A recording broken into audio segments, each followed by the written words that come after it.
ceci sur ton visage et tu deviendras la plus belle femme de ce village. Mais souviens-toi, l'eau ne doit jamais toucher ton visage.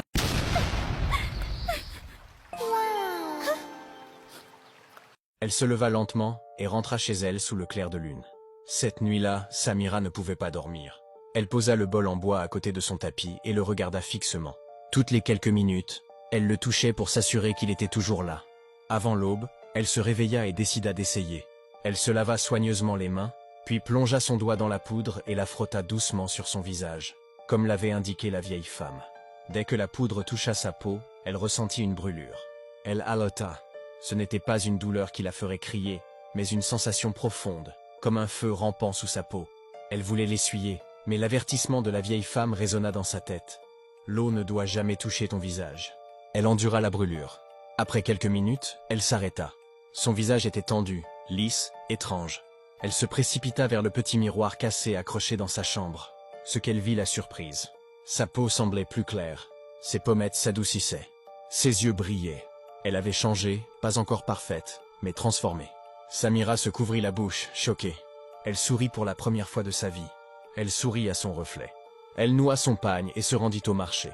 Comme d'habitude, elle gardait la tête baissée, craignant que la magie ne disparaisse si les gens la regardaient trop longtemps. Mais quelque chose d'étrange se produisit. Les gens l'admiraient. Une femme vendant du poivre s'arrêta en plein milieu de sa phrase et la fixa. Une autre murmura « C'est Samira ?» Un homme portant des ignames se retourna pour la regarder à nouveau. Le cœur de Samira battait la chamade. Lorsqu'elle arriva sur la place du marché, les mamans la suivaient partout. Son visage est différent. Elle a l'air fraîche. Qu'a-t-elle fait? Samira ne répondit pas. Elle vendit ses légumes et rentra chez elle rapidement. Ce soir-là, elle appliqua la poudre à nouveau et la brûlure revint. Mais cette fois, en regardant dans le miroir, sa peau rayonnait. Ses lèvres paraissaient plus pleines. Ses yeux brillaient comme une lumière portée.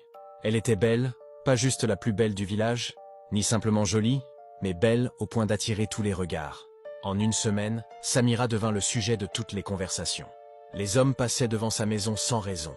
Certains la saluaient timidement, d'autres apportaient de petits cadeaux.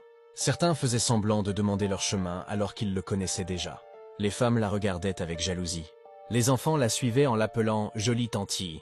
Samira marchait comme quelqu'un qui apprend à utiliser un nouveau corps. Elle riait davantage. Elle s'habillait mieux, mais elle avait aussi peur. Chaque nuit, elle verrouillait soigneusement sa porte. Elle ne laissait jamais l'eau toucher son visage. En se baignant, elle serrait un tissu autour de sa tête. Chaque fois que les nuages annonçaient la pluie, elle se précipitait à l'intérieur. Elle suivait les règles strictement parce qu'elle savait que cette beauté n'était pas la sienne. Elle l'avait empruntée. Un soir, deux hommes se disputèrent au marché pour savoir qui l'accompagnerait chez elle. Samira regarda de loin, confuse et émerveillée. « C'est donc ça, se sentir désirée », pensa-t-elle. Puis un jour, un homme arriva au village. Il s'appelait Chef Obina. Il était riche, respecté et beaucoup plus âgé que Samira. Il possédait des terres, des maisons et des commerces. Il avait été marié, mais sa femme était morte il y a de nombreuses années. Quand Chef Obina vit Samira, il s'arrêta de travailler. Il la regarda longuement. Ce même soir, il envoya ses serviteurs chez elle avec des cadeaux, des pagnes coûteux, des bijoux en or et une demande en mariage. Samira trembla d'incrédulité. Moi, femme d'un chef? Le village entier bourdonnait de nouvelles. Les femmes qui se moquaient d'elle auparavant affichaient maintenant de faux sourires. Les hommes qui l'insultaient s'inclinaient respectueusement. Samira avait l'impression de vivre dans un autre monde. Elle accepta sa demande. Le mariage fut grandiose. Les tambours résonnèrent dans tout le village. La nourriture abondait. La musique emplissait l'air. Les femmes regardaient Samira avec envie. Les hommes murmuraient leur admiration. Assise aux côtés de son mari, couverte de beaux vêtements et de bijoux, Samira sentit les larmes monter. Pour la première fois de sa vie, elle n'était plus la femme que personne ne voulait. Cette nuit-là, elle fut conduite dans la grande maison de son mari. Son cœur battait fort.